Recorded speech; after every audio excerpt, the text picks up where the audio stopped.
എല്ലാവർക്കും നമസ്കാരം. പുതിയൊരു വീഡിയോയിലേക്ക് സ്വാഗതം. കഴിഞ്ഞ ദിവസമാണ് കേരള മനസാക്ഷിയെ ഞെട്ടിച്ചുകൊണ്ട് അഫാൻ എന്നു പേരുള്ള 23 വയസ്സുള്ള ചെറുപ്പക്കാരൻ സ്വന്തം കുടുംബത്തിലെ 5 പേരെ വളരെ പൈശാചികമായ രീതിയിൽ അതിദാരുണമായി കൊലപ്പെടുത്തുന്നത്. അതായത് സ്വന്തം ഉമ്മയുൾപ്പെടെ 6 പേരെ അറ്റാക്ക് ചെയ്തു. ഉമ്മ മാത്രം രക്ഷപ്പെട്ടു, ബാക്കി 5 പേരും സ്പോട്ടിൽ തീർത്തു. അപ്പോൾ ഈ വെഞ്ഞാറമൂട് എന്ന് പറയുന്ന സ്ഥലത്ത്, അതായത് ആൾക്കാർക്ക് തിങ്ങിപ്പാർക്കുന്ന ഒരു സ്ഥലമായിരുന്നു. അപ്പോൾ ഇത്രയും ആൾക്കാർ തിങ്ങിപ്പാർക്കുന്ന സ്ഥലത്ത് ഇത്ര ദാരുണമായ സംഭവം നടന്നിട്ട് അടുത്തുള്ള ഒരാൾ പോലും ഒരു സൗണ്ട് പോലും കേട്ടില്ല. അപ്പോൾ അതിനർത്ഥം എന്താണ്? ഈ കൊലപാതകം ചെയ്ത ആൾ വെൽ ട്രെയിൻഡ് ആയിരുന്നു എന്നാണ്. അതുമാത്രമല്ല, ചുറ്റിക വെച്ചാണ് മുഖമൊക്കെ അടിച്ച് വികൃതമാക്കുന്ന രീതിയിൽ, ഒറ്റയടിക്ക് അങ്ങ് തീർക്കുന്ന രീതിയിലായിരുന്നു കാര്യങ്ങൾ എക്സിക്യൂട്ട് ചെയ്തത്. അപ്പോൾ ഇതുമായി ബന്ധപ്പെട്ട് സോഷ്യൽ മീഡിയയിലും ചില ആൾക്കാർ ഉയർത്തുന്ന ഒരു സംശയം എന്താണെന്ന് വെച്ച് കഴിഞ്ഞാൽ, അതായത് ഇത്തരത്തിലുള്ള പരിശീലനം ലഭിച്ച കുറേ ആൾക്കാർ സമൂഹ മധ്യത്തിലുണ്ട്. അതായത് പോപ്പുലർ ഫ്രണ്ട് പോലുള്ള നിരോധിത ഇസ്ലാമിക ഭീകര സംഘടനകളിൽ നിന്ന് പരിശീലനം ലഭിച്ച കുറേ ആൾക്കാർ ഇപ്പോഴും സമൂഹ മധ്യത്തിലുണ്ട്. അപ്പോൾ ഈ രഞ്ജിത്ത് ശ്രീനിവാസൻ്റെ വധവുമായി ബന്ധപ്പെട്ട് അന്ന് NIA പറഞ്ഞതെന്ന് വെച്ച് കഴിഞ്ഞാൽ, ഈ ചുറ്റിക പ്രയോഗം ഉണ്ടല്ലോ, അതായത് ചുറ്റിക വെച്ചിട്ട് ആൾക്കാരെ കൊല്ലുന്ന പ്രാക്ടീസ്, അതായത് കില്ലർ സ്ക്വാഡ്, പോപ്പുലർ ഫ്രണ്ടിൻ്റെ കില്ലർ സ്ക്വാഡ് ഇത്തരത്തിലുള്ള ട്രെയിനിങ് ആരംഭിച്ചത് ആലപ്പുഴ കേന്ദ്രീകരിച്ചായിരുന്നു. ആലപ്പുഴയിലാണ് ആദ്യം ഇൻട്രൊഡ്യൂസ് ചെയ്യുന്ന രീതിയിലുള്ള വാർത്തകൾ ഉണ്ടായിരുന്നു. അപ്പോൾ അങ്ങനെ നോക്കുകയാണെങ്കിൽ ഇപ്പോൾ ഉയരുന്ന സംശയം എന്താണെന്ന് വെച്ച് കഴിഞ്ഞാൽ, അങ്ങനെ നോക്കുകയാണെങ്കിൽ ഈ അഫാൻ ഉണ്ടല്ലോ, അതായത് അഫാനി ഈ പോപ്പുലർ ഫ്രണ്ട് പോലുള്ള, അതായത് രഞ്ജിത്ത് ശ്രീനിവാസൻ്റെ വധത്തിൽ പങ്കെടുത്ത ആൾക്കാരുടെ പക്കൽ നിന്ന് ട്രെയിനിങ് കിട്ടിയിരിക്കുന്നു എന്ന് വേണം പറയാൻ. അവരാണ് ആദ്യം ഇൻട്രൊഡ്യൂസ് ചെയ്തത്, ഇത്തരത്തിലുള്ള കാര്യങ്ങൾ ഇൻട്രൊഡ്യൂസ് ചെയ്തത്. അതായത് രഞ്ജിത്ത് ശ്രീനിവാസൻ്റെ വധം തന്നെ അറിയില്ലേ, അതായത് അവരാദ്യം പരീക്ഷിച്ചത് ഈ പോപ്പുലർ ഫ്രണ്ടിൻ്റെ കില്ലർ സ്ക്വാഡ് ഭീകരവാദികൾ ഈ ചുറ്റിക പ്രയോഗം ആദ്യം പ്രയോഗിച്ചത് രഞ്ജിത്ത് ശ്രീനിവാസൻ്റെ വധത്തിലാണ്. അതായത് രഞ്ജിത്ത് ശ്രീനിവാസൻ്റെ കൊലപാതകത്തിലാണ് ഈ പോപ്പുലർ ഫ്രണ്ട് ഭീകരവാദികൾ ഇവർ പ്രാക്ടീസ് ചെയ്ത സംഭവം അപ്ലൈ ചെയ്തത്. അപ്പോൾ അങ്ങനെ നോക്കുകയാണെങ്കിൽ ഈ അഫാൻ എന്ന് പറയുന്ന ചെറുപ്പക്കാരനെ ഈ രഞ്ജിത്ത് ശ്രീനിവാസൻ്റെ കൊലപാതകത്തിൽ പങ്കെടുത്ത തീവ്രവാദികളുടെ പക്കൽ നിന്ന് ട്രെയിനിങ് കിട്ടിയിട്ടുണ്ട് എന്ന് വേണം സംശയിക്കാൻ. അത് എന്താ പറയുക, സോഷ്യൽ മീഡിയ വാർത്തയുടെ സംശയം തന്നെയാണ്. ഈ ചെറുക്കന് ഇത്തരത്തിലുള്ള ആൾക്കാരുടെ പക്കൽ നിന്ന് ട്രെയിനിങ് കിട്ടിയിട്ടുണ്ട് എന്ന്. അത് എന്താ പറയുക, ആ രീതിയിലായിരുന്നു ഇവൻ എക്സിക്യൂട്ട് ചെയ്തത്. അത് രഞ്ജിത്ത് ശ്രീനിവാസൻ്റെ വധവും ഈ അഫാൻ ചെയ്ത കൊലപാതകങ്ങൾക്കും സാമ്യങ്ങളേറെയാണ്. ഒറ്റയടിക്ക് ആദ്യം തീർക്കും, പിന്നെ എന്താ പറയേണ്ടത്, സൗണ്ട് പുറത്ത് വരില്ല, പിന്നെ മുഖം അടിച്ച് വികൃതമാക്കുക. അപ്പോൾ ഇതുമായി ബന്ധപ്പെട്ട ഒരു കാര്യം ഞാൻ പറഞ്ഞുതരാം. ഒരു കൊലപാതകം ചെയ്തിട്ട് കിലോമീറ്ററുകൾ പോയിട്ട് അപ്പുറത്ത് പോയിട്ടും അടുത്ത കൊലപാതകം ചെയ്യുന്നു. അപ്പോൾ അതിനർത്ഥം എന്താണ്? ഇതൊരു സ്വാഭാവികമായിട്ട്, അതായത് ഒരു ദേഷ്യത്തിൻ്റെ പുറത്തോ ലഹരിയുടെ പുറത്തോ ചെയ്തതായിരിക്കില്ല. അതായത് ലഹരിയുടെ പുറത്ത് ചെയ്തതാണെങ്കിൽ ആദ്യം ഒരാളെ കൊല്ലുമ്പോൾ തന്നെ എന്താ പറയേണ്ടത്, അദ്ദേഹത്തിൻ്റെ ചിന്ത ഇതിൽ മാറ്റം വരാം. അതായത് ബോധം വരാം വ്യക്തിയൊക്കെ കാണുമ്പോൾ. പക്ഷേ ഈ ചെറുപ്പക്കാരന് അതുണ്ടായില്ല. ഒരു കൊലപാതകം ചെയ്ത് കിലോമീറ്ററുകൾ ഡ്രൈവ് ചെയ്ത് അപ്പുറം ചെന്ന് അടുത്ത കൊലപാതകം നടത്തുന്നു. അപ്പോൾ അത്രയും എന്താ പറയുക, മൈൻഡ് ബ്ലഡ് കണ്ട് അറപ്പ് തീർന്ന് ഒരാൾ ചെയ്ത ഒരു കൊലപാതകമായിട്ടാണ് ഇതിനെ കാണാൻ പറ്റും. അപ്പോൾ ഇത്തരത്തിൽ നന്നായിട്ട് ട്രെയിനിങ് കിട്ടിയിട്ടുണ്ട്. അതായത് അഫാൻ എന്ന് പറയുന്ന ചെറുപ്പക്കാരൻ ചോര കണ്ട് അറപ്പ് തീർന്നൊരു വ്യക്തി തന്നെയാണ്.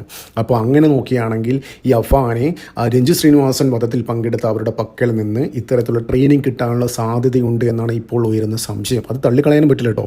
ആ രീതിയിലാണ് കാര്യങ്ങൾ എക്സിക്യൂട്ട് ചെയ്തത്. രഞ്ജിത്ത് ശ്രീനിവാസൻ്റെ വീട്ടിലേക്ക് ഈ തീവ്രവാദികൾ വരികയും നേരെ എന്താ പറയുക, വീട്ടിൽ കയറി ഉടനെ തന്നെ ചുറ്റിക കൊണ്ട് അടിക്കുക, ഫസ്റ്റ് അടിയിൽ തന്നെ പുള്ളിയെ തീർത്തു എന്നാണ് പറഞ്ഞത്. പിന്നീടാണ് എന്താ പറയേണ്ടത്, ഈ കൊലപാതകൾ അത് അവരുടെ വീട്ടുകാരുടെ മുന്നിൽ വെച്ച് തന്നെ അതിദാരുണമായി മുഖമൊക്കെ അടിച്ച് വികൃതമാക്കിയിരുന്നു. ആ രീതിയിൽ തന്നെയാണ് ഇവിടെ അഫാനും ചെയ്തിരിക്കുന്നത്. അപ്പോൾ അന്ന് NIA പറഞ്ഞത് ഇത്തരത്തിലുള്ള ട്രെയിനിങ്ങിന് തുടക്കം കുറിച്ചത്, അതായത് വേറൊരു ശൈലിയിൽ ഈ പോപ്പുലർ ഫ്രണ്ടിൻ്റെ കില്ലർ സ്ക്വാഡ് എതിരാളികളെ ഇല്ലാതാക്കുന്ന ഇത് ആരംഭിച്ചത് ശരിക്കും ആലപ്പുഴ കേന്ദ്രീകരിച്ചായിരുന്നു. ആലപ്പുഴയിലായിരുന്നല്ലോ ഈ സംഭവം അരങ്ങേറിയത്. അപ്പോൾ അത് പിന്നീട് കേരളത്തിൻ്റെ പല ഭാഗങ്ങളിലേക്കും ആകെ വ്യാപിപ്പിച്ചിട്ടുണ്ടാവാം ഇവന്മാർ.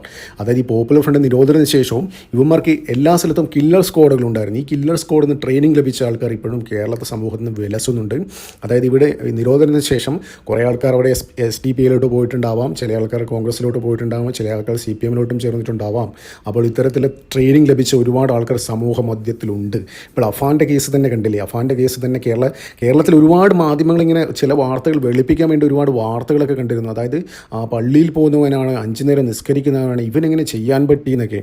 അപ്പോൾ സമൂഹത്തിൽ ഇങ്ങനെ നെറേറ്റീവ് കൊണ്ടുവരാൻ ശ്രമിക്കുകയാണ്. അതായത് ഇങ്ങനെ 5 നേരം നിസ്കരിക്കുന്നവനും 5 നേരം പള്ളിയിൽ പോകുന്നവനൊക്കെ എന്താ ഇങ്ങനെ ചെയ്യാത്ത ആൾക്കാരാണ് തരത്തിലൊരു നെറേറ്റീവ് അവർ കൊണ്ടുവരാൻ മാധ്യമങ്ങൾ ശ്രമിക്കുന്നുണ്ട്. അതിനിടയിൽ തന്നെ അവരുടെ വർഗീയ അജണ്ടകൾ കുത്തി നിറയ്ക്കാൻ വേണ്ടി ഇത്തരത്തിലുള്ള ആൾക്കാർ ശ്രമിക്കുന്നുണ്ട്. അപ്പോൾ അവിടെ തന്നെ കണ്ടില്ലേ, കേരളത്തിലെ മാധ്യമങ്ങൾ കൊടുക്കുന്ന ഫോട്ടോ, അതായത് വളരെ ചിരിച്ചിരിക്കുന്ന മുഖം മാത്രമേ ഒരു ഫോട്ടോ ആയിട്ട് കൊടുക്കൂ. യഥാർത്ഥം എന്താണെന്ന് നല്ല ഫിൽറ്ററൊക്കെ അപ്ലൈ ചെയ്ത് നല്ല സുന്ദര കുട്ടപ്പനാക്കിയിട്ടുള്ള ഫോട്ടോ മാത്രമേ കൊടുക്കൂ മാധ്യമങ്ങളിൽ വരുമ്പോൾ. പക്ഷേ യഥാർത്ഥ മുഖം എന്താണെന്ന് കാണിക്കുന്നില്ല. അപ്പോൾ വളരെ സൗമ്യനാണ്, അങ്ങനെയാണെന്ന രീതിയിലൊക്കെ പറയുന്നുണ്ട്. അപ്പോൾ ഇത്തരത്തിലുള്ള വളരെ സൗമ്യമായി പെരുമാറുന്ന ആൾക്കാർ തന്നെ രാത്രി കാലങ്ങളാകുമ്പോൾ ഇത്തരത്തിലുള്ള കില്ലർ സ്ക്വാഡിൻ്റെ കൂടെ പരിശീലിപ്പിക്കും. അവിടുന്ന് ഓരോ ആക്ടിവിറ്റീസ്, അതായത് പട്ടിയെ വെട്ടിയും ചോര കണ്ട് അറപ്പ് മാറാൻ പ്രാക്ടീസ് കിട്ടിയവരാണ്. അങ്ങനെയുള്ള ഏകദേശം 40,000-40,000 പേർ ഈ കേരള സമൂഹത്തിലുണ്ട്. അതായത് ഏകദേശം NIAയുടെ കണക്ക് നോക്കുകയാണെങ്കിൽ ഏകദേശം 40,000-ഓളം പേർക്ക് ഈ കില്ലർ സ്ക്വാഡിൽ നിന്ന് പരിശീലനം ലഭിച്ചിട്ടുണ്ട് എന്നാണ് വിവരം. അവർ ഈ സമൂഹത്തിൻ്റെ വിവിധ പാർട്ടികൾ, അതായത് SDP അടക്കമുള്ള പാർട്ടികളിൽ ഇപ്പോഴും വിരഹിക്കുന്നുണ്ട്. അപ്പോൾ ഇപ്പോൾ തന്നെ ഒരു അഫാന മാത്രമേ നമ്മൾ കണ്ടിട്ടുള്ളൂ. അതായത് ഇങ്ങനെ ട്രെയിനിങ് ലഭിച്ച ഒരു അഫാന മാത്രമേ കണ്ടിട്ടുള്ളൂ. പലവിധ ഇങ്ങനെയുള്ള ഒരുപാട് അഫാന്മാർ ഇപ്പോഴും സമൂഹത്തിലുണ്ട്. അവർ പുറത്തു വരും ഒരു ദിവസം. അതായത് ഇങ്ങനെ അവസരം കിട്ടിക്കഴിഞ്ഞാൽ അവർ പുറത്ത് വരും.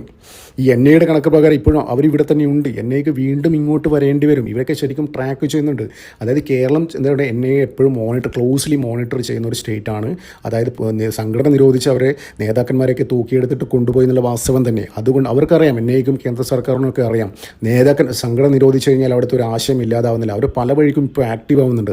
അവരുടെ സ്ലീപ്പർ സെല്ലുകൾ ഇപ്പോഴും ആക്റ്റീവാണ്. നമുക്കറിയാം, ഈ കുംഭമേള അപകടവുമായി ബന്ധപ്പെട്ട് UP പോലീസ്, അതായത് NIA നൽകിയ വിവരത്തിൻ്റെ അടിസ്ഥാനത്തിൽ UP പോലീസ് ഡൽഹിയിലൊക്കെ കേന്ദ്രീകരിച്ച് നടത്തിയ സെർച്ചിൽ കുറേ ആൾക്കാരെ പൊക്കിയിരുന്നു. അപ്പോൾ അവരിപ്പോഴും UP പോലീസിൻ്റെ കസ്റ്റഡിയിലുണ്ട്. അപ്പോൾ അവർക്ക് പോപ്പുലർ ഫ്രണ്ടിൻ്റെ സ്ലീപ്പർ സെല്ലായിട്ട് പ്രവർത്തിക്കുന്നതായിരുന്നു. അത് ഡൽഹി പോലെ സ്ഥലത്ത് ഇപ്പോഴും വളരെ ശാന്തമാണ്. നമുക്കറിയാം, CA NRC പോലത്തെ സമരം ഇപ്പോൾ അധികം അവിടെ അരങ്ങേറുന്നില്ല.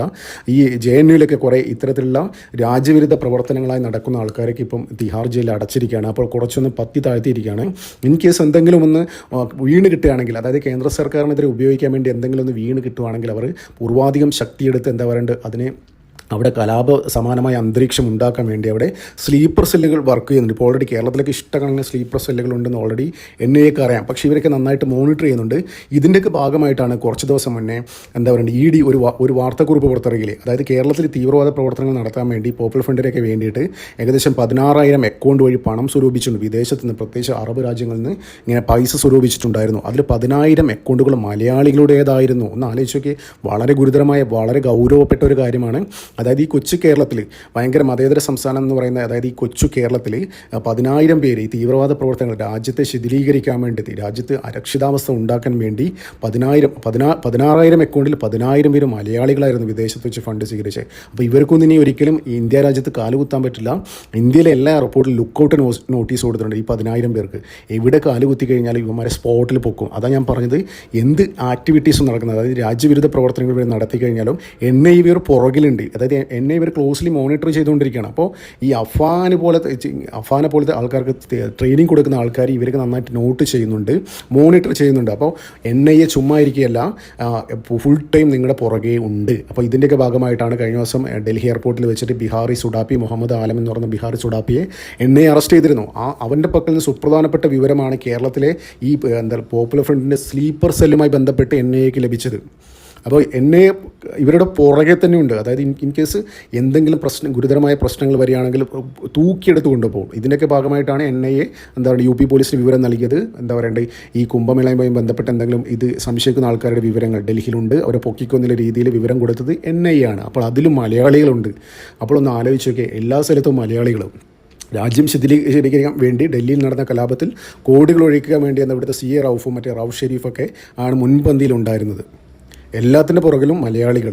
അതായത് വെറുതെയല്ല ഇവന്മാർ പറഞ്ഞ് 2031 നമ്മൾ കേരളം ഭരിക്കും, 2047 നമ്മൾ ഇന്ത്യ ഭരിക്കും എന്നൊക്കെ പറഞ്ഞില്ലേ. അപ്പോൾ ഇതൊക്കെ കാരണം കൊണ്ട് തന്നെയാണ്. അതായത് കേരളം കേന്ദ്രീകരിച്ച് നടക്കുന്ന അവർക്ക് ഇവിടുത്തെ ഇരു പാർട്ടികളും സപ്പോർട്ടുണ്ട്. അപ്പോൾ അതൊക്കെ മുന്നിൽ കണ്ടുകൊണ്ടാണ് BJP 2014 ഭരണത്തിൽ വന്നല്ലോ. അപ്പോൾ 4 വർഷം 5 വർഷം മാത്രമേ അവർ ഭരിക്കൂ, പിന്നീട് അവർ ഭരണത്തിൽ വരില്ല എന്ന് ഒരു താൽക്കാലിക പ്രതിഭാസമായി അവർ കരുതി. പക്ഷേ അവർക്ക് അവിടെ തെറ്റി.